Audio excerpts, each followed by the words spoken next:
Cassie Ventura, the star witness in the government's case against Sean Diddy Combs, takes the stand and testifies about the freak-offs that are at the center of the case against Combs and the abuse she says she suffered at his hands.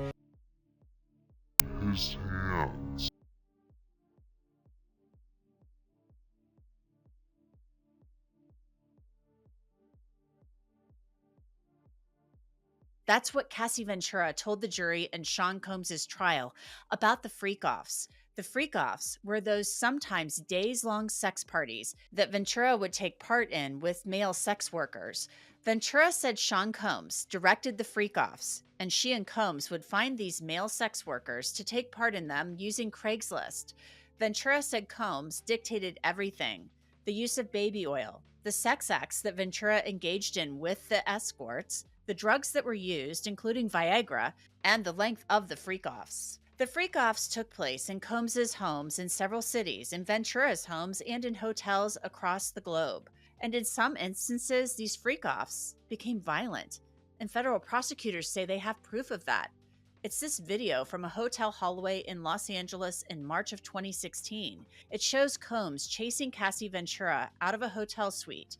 We've edited parts of it. Ventura says Combs hit and kicked her and dragged her back to the room when she tried to leave a freak-off. Ventura described it this way on the stand. "When I chose to leave, I grabbed what I could and I got out, and Sean followed me into the hallway before the elevators and grabbed me up, threw me on the ground, kicked me, tried to drag me back to the room. He took my stuff, yeah." Ventura told Combs in a text that she wanted to take part in the freak-off because she had a movie premiere, but she also didn't want to mess up her body. But she testified she told him she wanted to do the freak-off so she wouldn't sabotage her movie premiere, which was coming up. She then described in more detail what happened. Ventura said Combs hit her, so she decided to leave. An escort named Jules was still in the hotel suite at the time. Ventura said, "After he hit me, and I just saw the result of it, I knew I had to get out. So when he was distracted, I don't know exactly what he was doing. He was either in the shower or on the phone. I just grabbed my stuff and ran out as fast as I could." Assistant U.S. Attorney Emily Johnson then asked, and where were you headed when you ran out of the room?" Ventura responded, "I was headed home to my apartment." Johnson asked, "What happened next?" Ventura responded, I made it to the elevators. I got my sneakers on, and then the next thing I knew, I was just thrown to the ground." Ventura continued, "Yeah, it was really fast, thrown to the ground." Johnson asked, "You said you got your sneakers on when you got to the elevator. Where were your sneakers before?" Ventura responded, "My sneakers, I think, were in my bag. I just ran out without any shoes." Johnson asked, "Why did you run out without any shoes?" Ventura responded, "Faster." Johnson asked, "You said you were thrown down in the elevator lobby. Who threw you down?" Ventura responded, "Sean."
Ventura. She asked Ventura how many times Sean Combs had thrown her to the ground that way. She said too many to count. Throughout the freak-offs, Cassie said there were sessions. In between the sessions, she and Combs would take more drugs, and she said there were times she suffered side effects from the drugs, and she admits she would often take them just to cope. Johnson asked, "How often would you get sick from taking MDMA or ecstasy?" Ventura responded, "Almost every time, like before the actual high hit, I would feel like vomiting. It was usually like a normal thing." Johnson asked, "Would you vomit or would you just feel nauseous?" Ventura responded, "I would actually vomit, yeah." Johnson asked, did Sean know about the effects that ecstasy and MDMA had on you? Ventura responded, yeah. Johnson asked, how? Ventura responded, because he would see me in the bathroom or I would tell him so he would just know. Johnson asked, what, if anything, would Sean say when you got sick from MDMA or ecstasy? Ventura responded, he didn't say much, but if we were in the freak off, he would be encouraging me to get up and continue on with it in that condition. Those were not the only drugs Ventura said Combs would ask her or escorts to take. Johnson asked, were there any occasions where Sean offered the escorts drugs like Viagra? Ventura responded, yeah. Johnson asked, and who else besides escorts did Sean offer Viagra to? Ventura responded, he offered it to me before. Johnson asked, and what did he say about you taking Viagra? Ventura responded that it has the same effect on women, just sensitivity. Johnson asked, do you take the Viagra that he offered you? Ventura responded, I did. Johnson asked, and how did you feel? Ventura responded, sensitive and engorged. Johnson asked, did you want to take the Viagra? Ventura responded, no. I thought, no, I didn't. Johnson asked, when escorts were having trouble getting erect, what, if anything, did you observe affected their inability to get erect? Ventura said, like I said before, just the distraction of seeing Sean move around, maybe just hearing his voice. Ventura said the freak-offs were carefully choreographed, with Combs dictating how they unfolded. Johnson asked, how would you know when to make that move? Ventura responded, I would just do it and hope that it would be accepted timing-wise, or he told. Johnson asked, who would tell you? Sean would tell me. When you would ask Sean if you could move from masturbation to touching, why would you ask him? Ventura said, it was his fantasy. He was controlling the whole situation. He was directing it. He was doing the lighting. He was telling us where to be, what to say, how to act in the room. Johnson then asked, and you testified that you would sometimes move straight to oral sex. Why would you want to move to the next sex act? Ventura responded, I would just try to speed the process along. It was personally, if I get it done, then it's over.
And before we get into the substance of the actual cross-examination, and by the way, there was two other witnesses who took the stand too that are very, very pivotal to this case, which we'll get to. Overall, real quick, what did you notice from the jury today? What was their demeanor? Anything catch your attention about them? I know it's so hard to try to read what they're doing, but anything you can tell us about the jury? Yeah, it's always hard to kind of read them, especially from where I was sitting inside the courtroom today. So I got that angled view, which means I got a lot of the back of their head. So I saw a lot of them, for the most part, doing what they've been doing all week, something that the judge even noted, paying attention. They were paying attention. They were jotting down notes. They were looking at exhibits. Again, still doing that tennis match between either looking at Ana Maria Estevao doing the cross-examination, then looking at Cassie, or they're just focusing on Cassie. But there was still, as far as what I could see from the jury, it doesn't seem like they're bored of this case, maybe just yet. But for the most part, they are being very attentive. As the judge pointed out today, they're coming in on time. They are ready to serve on this jury, and they have been paying very close attention to everything that's going on. And that's interesting you say that, because yesterday, I think you were saying during the cross-examination, they looked a little checked out maybe. I was wondering maybe it was they understood where the defense's case was going. Was it a bit too repetitive? But I felt today's cross-examination was different. I'll tell you, one of the things that everybody's been talking about while you've been in the courthouse was apparently this audio recording. This audio recording that was played of Cassandra Ventura where she was apparently quite angry. This is interesting because in a case where the defense is trying to characterize everything that Cassandra Ventura allegedly went through was consensual and that Diddy's actions are being mischaracterized as criminal, what was this audio tape? What was the value of this audio tape? What did the jury hear? Well, the value of the audio tape seemed pretty great to the defense.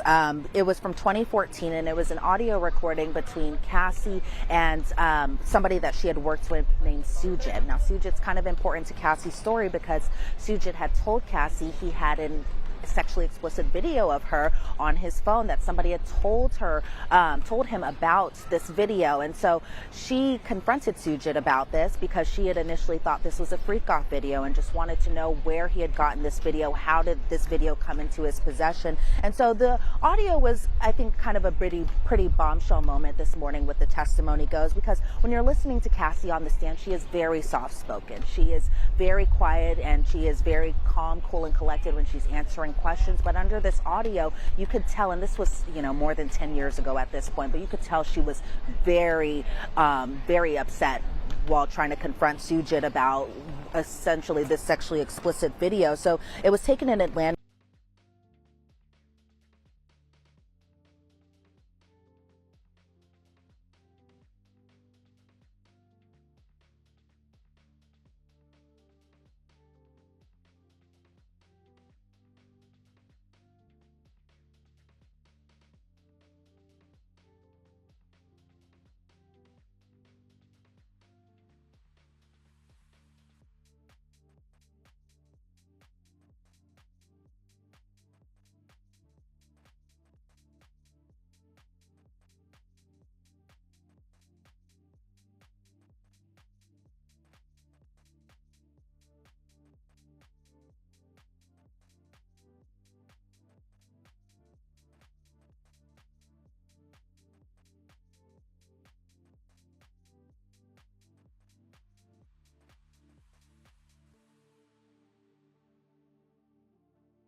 She would be noticeably angry about this, right? Like, it's a private video that somebody randomly kind of has in their possession. And so, we all say things that we don't necessarily mean, such as, I will kill you. We kind of say that when we're mad. We may say it in jest. It's unclear if, she actually wanted to pursue this or anything like that. But for the most part, again, I can understand her rage in saying these things. But for the defense, it definitely was something that they were trying to paint it as. Maybe you're not as, meek and quiet as you kind of portray yourself to be. You can get aggressive. You can go and be confrontational. And then you can use your boyfriend and his power to kind of make the threat a little more serious. Because when Cassie was under direct examination, she had talked at great length just about this meetup with Sujit and how Diddy security was involved and how they had this whole meetup about this, and it was kind of a group meeting and that a lot of people were scared and concerned. So then when you hear it kind of coming from the audio, it was just kind of a little stark contrast. And but she was, again, forthcoming about her being just embarrassed or upset if this video were to get leaked or to get out into the public. And so that was the pretty much the essence of this video, but this audio recording. But you could definitely hear her rage and her kind of upsetness about this whole incident. Well, I tell you, I think what the defense might have been doing was saying, man, she didn't want this tape to get out. and she made sure, and Combs did everything in his power to make sure this tape didn't go out. And it's not so much, hey, this is a criminal trying to cover up his criminal activity, but this is a guy who's trying to make sure that Cassandra Ventura and he are protected from the tape coming out. Again, recharacterizing some of Sean Combs' behavior. That's what I took away from it. But by the way, I have to ask this real quick. Jonathan Oddie, Jonathan Oddie, he was the guy that allegedly shot up the Trump property in 2018. This male performer, at the time of his arrest, he told investigators he was a sex slave of Sean Combs, mentioned Cassandra Ventura. At the time, nobody really knew what to take of it. He came up with regarding this recording today? He definitely did, but not necessarily regarding this particular recording when it comes to Sujit. As far as the recording goes, that mentioned Jonathan Oddie, it was about the secret video that he had taken of Cassie and Diddy out of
Cassie had responded in a message to him saying we need a different vibe from Friday being the night that the day that the hotel incident had happened. And Diddy responded to Cassie F Friday and F-U-C-K Friday. Diddy had also said, I don't want to do that again. And Cassie had responded, LOL true. And I'm kind of paraphrasing these text messages because they went by so fast. And then Diddy had responded to Cassie, what are you doing? And Cassie later sent a text message essentially saying, I love you. And so I think that what the defense was trying to do there is just insinuate that even after this brutal and physical assault that happened, that they just kind of went back to their normal pattern of just saying I love you to one another, kind of putting a Band-Aid over the situation, but still it wasn't a situation where she had called things off completely or anything like that. Then Cassie was asked about the photos that she had took of her face after the assault, and Cassie said she actually didn't remember taking those photos, and these were photos that we had seen inside the courtroom. It's of Cassie in the back of the Uber after this assault happened. She had sunglasses on, but you could definitely see a busted lip, or a fat lip as she had called it, but you could also see a black eye because she said she got hit in the face before she even left that hotel room, before we had seen that surveillance video that she was actually assaulted first in the hotel room before everything else happened in the aftermath of that. And so I think the defense, again, trying to kind of paint this as this was a domestic violence thing. This was something that always happened, but this was something that had happened because Diddy was on drugs during this time period. I was really kind of thinking that at some point today they would show that apology video that Diddy had done, that we had all seen, that was posted to his Instagram story after the video was released. But at no point today did either the government or even the defense bring this video up, because if you're going to be talking about how drugs were at the crux of this, and he was so effed up from all these drugs when all of this was happening, that you would think that because Diddy had said during his apology video that I was so messed up during this time period, and that I was thinking that, essentially that he was so messed up from the drugs, that they would try to paint that picture. But that video didn't even come in today. We haven't seen it yet. We haven't seen it.